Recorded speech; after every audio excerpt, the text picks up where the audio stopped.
वो शक्ति जो वासना को भी हरा सकती है। प्रस्तुत है स्टॉप सावधान मरने से पहले मौत पुस्तक का एपिसोड 30। जैन आचार्य अभयदेव सूरी जी ये थे आचार्य भगवान श्री जिनेश्वर सूरी जी महाराज साहब के सुविनीत शिष्य। धारा नगरी के किसी धनाढ़ी जैन के ये पुत्र थे।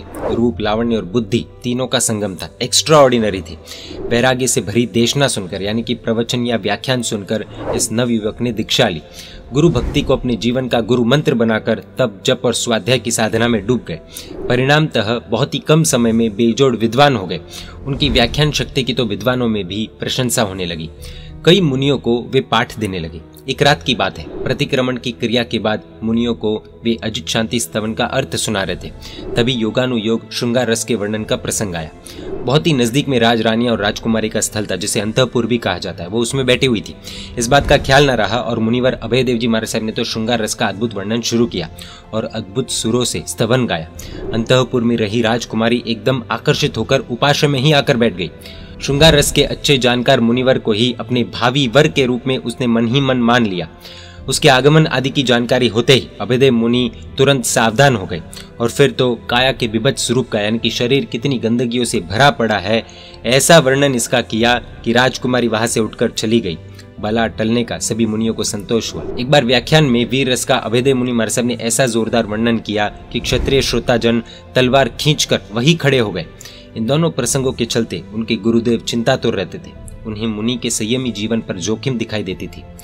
एक दिन उन्होंने दिल की इस व्यथा को शिष्य को बताकर मेधा कम कर देने के लिए ज्वार और दही के अलावा कुछ भी नहीं लेने की प्रेरणा की और दूसरे ही पल सुविनीत शिष्य ने इस प्रेरणा को आजीवन प्रतिज्ञा में बदल दिया। गुरुदेव को बहुत संतोष हुआ। उन्हें आचार्य पद पर आरूढ़ किया गया। कुछ समय के बाद गुरुदेव देवलोक सिधारे। इधर ज्वार और दही के सेवन से आचार्य देव श्री अभयदेव सूरी जी महाराज साहब को पूरे शरीर में कोढ़ फैला। इतना ही नहीं, शारीरिक स्थिति विषम और बेचैनी भरी बनती गई। एक दिन उन्होंने सोचा कि जब काया साथ ही नहीं देती तो उसे बनाए रखने का क्या फायदा। वैद्य तो औषधि व अन्य वस्तुओं का सेवन करने को कहते हैं जिससे ये रोग शांत हो, परंतु मेरी प्रतिज्ञा का क्या, गुरु आज्ञा का क्या। इससे तो अनशन कर देह त्याग करना ही उचित है। अंत में खंबात की खाड़ी से मिलने वाली शेड़ी नदी के तट पर अनशन करने के लिए निकले।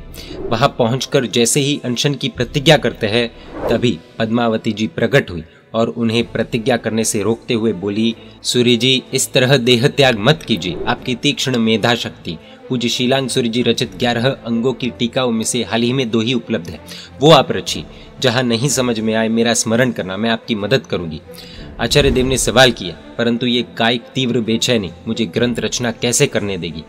देवी ने कहा, वो चिंता आप मत कीजिए। परमात्मा पार्श्वनाथ भगवान के प्रक्षाल जल के छिड़काव से ये बेचैनी दूर हो जाएगी। आपको कोई भी औषधि अनुपान नहीं लेना पड़ेगा। गुरु आज्ञा अबाधित ढंग से बनाए रखने की आपकी भावना जरा भी खंडित नहीं होगी। देवी ये कहकर गायब हुई। उनके कहे अनुसार सब कुछ हुआ। गुरु आज्ञा को अखंड रखने का आनंद अभयदेव सूरी जी के दिल में समाता नहीं था। प्रचंड मेधा शक्ति को मत कर उन्होंने 9 अंगों पर अद्भुत टीकाएं रची। पूज्य श्री कहते हैं कि यदि उन्होंने गुरु आज्ञा का अखंडित ढंग से पालन नहीं किया होता तो टीका रचने की शक्ति और देव सानिध्य मिलते ही कहां से। सोचिए, सामने से राजकुमारी मोहित होकर आई, लेकिन नो मीन्स नो वाला एटीट्यूड रखा। गुरु कृपा ऐसी चीज है जो व्यक्ति को बुरे निमित्त से दूर तो रखती ही है, लेकिन साथ ही बुरे निमित्त मिलने पर भी मन को भटकने नहीं देती। जैन आचार्य श्री बप्पा भट्टी सूरी जी पूज्यपाद बप्पा भट्टी सूरी जी महाराज साहब ने छोटी उम्र में आचार्य पद प्राप्त किया। राजा इनका परम भक्त बन गया था। एक बार राजा ने अपने गुरु के ब्रह्मचर्य की परीक्षा के लिए वेश्या को उपाश्रम में भेज दिया था। रात्रि के समय वो वेश्या अकेली आई और आचार्य ऋषि को विचलित करने के सारे प्रयास किए, परंतु कैसा कमाल, आचार्य ऋषि के मन में थोड़ा सा भी विकार भाव नहीं जगा। ये चमत्कार नहीं तो क्या है। आखिरकार हार मानकर वेश्या नतमस्तक होकर आचार्य ऋषि को वंदन कर चली गई।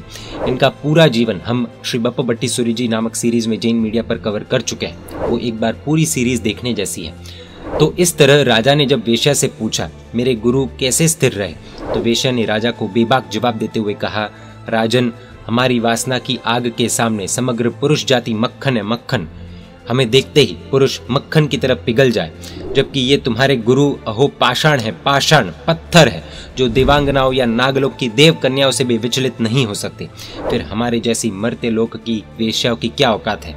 पूज्य श्री कहते हैं कि बप्पा भट्टी सूरी जी महाराज साहब की ब्रह्मचर्य सिद्धि का रिसर्च करो। ऐसा प्रसंग सुनो तब रिसर्च करो कि ऐसे महापुरुषों के पास ऐसी अद्भुत सिद्धि कहाँ से आई। बप्पा भट्टी सूरी जी महाराज साहब कैसे इस तरह से वासना के जाल में फंसने से बचे, किस तरह ऐसे महान ब्रह्मचारी बने, उनका समग्र जीवन देखते हैं तब एक प्रसंग मिलता है। जब बहुत कम उम्र में यानी कि मुनि अवस्था में पूज्य बप्पा भट्टी जी मुनि को उनके गुरुदेव द्वारा आचार्य पद दिया जा रहा था, तब उनके कंधों पर साक्षात लक्ष्मी और सरस्वती को नृत्य करते हुए गुरु ने देखा। इससे गुरुदेव को भविष्य में शिष्य के पतन की आशंका जगी। गुरु के मुख की उदासीनता को शिष्य समझ गया। गुरु के चरणों में जाकर शिष्य ने गुरु से उदास होने के पीछे का कारण पूछा। गुरु ने अपने अंतर की बात बताई और तुरंत सुविनीत शिष्य ने गुरु से कहा, भगवान जीवन भर मुझे 6 विगयों का यानी कि दूध, दही, घी, तेल, गुड़ और तले हुए का त्याग और भक्त के घर के भोजन का भी त्याग, इतनी प्रतिज्ञा दीजिए। शिष्य की इस मांग से गुरु अत्यंत प्रसन्न हो गए।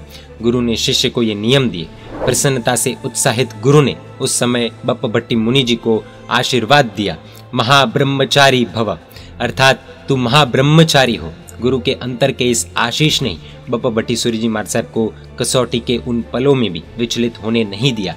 ये होता है गुरु कृपा का अद्भुत परिणाम। आज जिन शासन में अनेक ज्ञानी साधु साध्वी जी भगवंत है, लेकिन हम देखते हैं अधिकतर लड़के लड़कियों के ऊपर कोई भी गुरु का हाथ नहीं है। पिछले एपिसोड्स में हमने देखा कि किस तरह तपस्या आदि से वासना को हराया जा सकता है, लेकिन क्या सिर्फ उतना काफी होगा? तो पूज्य श्री इस पुस्तक में कहते हैं नहीं, ये बहुत बड़ी गलतफहमी है। इसे सरल भाषा में कहे तो ज्ञान तो स्वाध्याय से आ जाएगा, ज्ञान टिक भी जाएगा, लेकिन वासना के पीछे का सबसे बड़ा कारण है मोहनीय कर्म, और ये मोहनीय कर्म को उड़ाने की शक्ति तो मात्र देव गुरु की कृपा में ही है।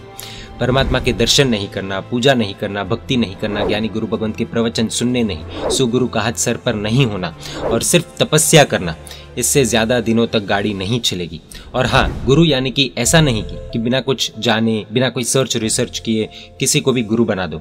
इसमें बहुत सावधानी बरतनी पड़ती है, क्योंकि कई केसेस में भक्तों के कारण गुरुओं की साधना भी खराब हुई है। इतिहास में ऐसे कई दृष्टांत हम देख चुके हैं। हम इसको युवाओं की भाषा में कहें तो ऐसा है कि शादी के लिए पार्टनर चूज करना बहुत आसान है और सर पर सुगुरु स्वीकारना बहुत मुश्किल टास्क है। अब आप हमारे कहने का अर्थ समझ गए होंगे। गुरु को गुरु बनाने से पहले परखा भी जा सकता है। मान लो कोई गुरु भगवंत अच्छे लगे, ज्ञानी लगे, गीतार्थ है, तो भी 1-2 साल का आप टाइम ले सकते हैं, अर्जेंसी नहीं करनी है। इसलिए पहले के समय में राजा भी अपने ऊपर गुरु रखते थे, राज सत्ता के ऊपर भी धर्म सत्ता हुआ करती थी। आज तो ऐसा देखने को मिलता नहीं है। इसी कारण से चारों ओर तबाही देखने को मिलती ही। शास्त्रों में गुरु कैसे होने चाहिए, ऐसी बातें अगर जाननी हो तो हमें कमेंट में जरूर बताइएगा। हम वो विषय अलग से अवश्य लेंगे, लेकिन सिर्फ टाइम पास के लिए नहीं। अगर सच में सर पर सुगुरु चाहते हैं तो हम आपके सामने पॉइंट्स रख देंगे। आप अपने अपने हिसाब से अपने अपने रिस्क पर डिसीजंस ले सकते हैं। आज का युवा भटका हुआ इसीलिए तो है क्योंकि सर के ऊपर गुरु है ही नहीं। इसलिए कोई विषय या कोई बात सही है या नहीं, वो चीज को जानने की, समझने की शक्ति न होने पर मूवीज या एडवर्टीजमेंट्स के द्वारा इन्फ्लुएंस होकर डिसीजन लेते हैं और बुरी तरह से फंस जाते हैं। उन्हें तो कमाई से मतलब है, बाकी युवा बिगड़े या सुधरे उससे उनका कोई लेना देना नहीं होता। जबकि गुरु आत्म कल्याण चाहते हैं, इसलिए गलत होने पर डांटेंगे भी। प्रोसेस मुश्किल लगेगा लेकिन रिजल्ट में फायदा होगा। रॉन्ग इन्फ्लुएंसर्स शराब के जैसे होते हैं, उनकी बातें सुनने पर प्रोसेस मस्त लगता है लेकिन रिजल्ट बहुत खराब आता है। जबकि गुरु डॉक्टर जैसे होते हैं, डॉक्टर इंजेक्शन देता है तब दर्द जरूर होता है लेकिन बाद में रिजल्ट में रोग दूर हो जाता है। गुरु के साथ प्रोसेस में थोड़ी बहुत कठिनाइयां आएगी लेकिन रिजल्ट बहुत जबरदस्त होगा, वो पक्का है। अगले एपिसोड में 2 ऐसे प्रसंग देखेंगे जिसमें एक में तप की कमी और दूसरे प्रसंग में गुरु कृपा की कमी के कारण किस तरह मुनियों का जीवन बर्बाद हुआ। जय जिन शासन, जय महावीर।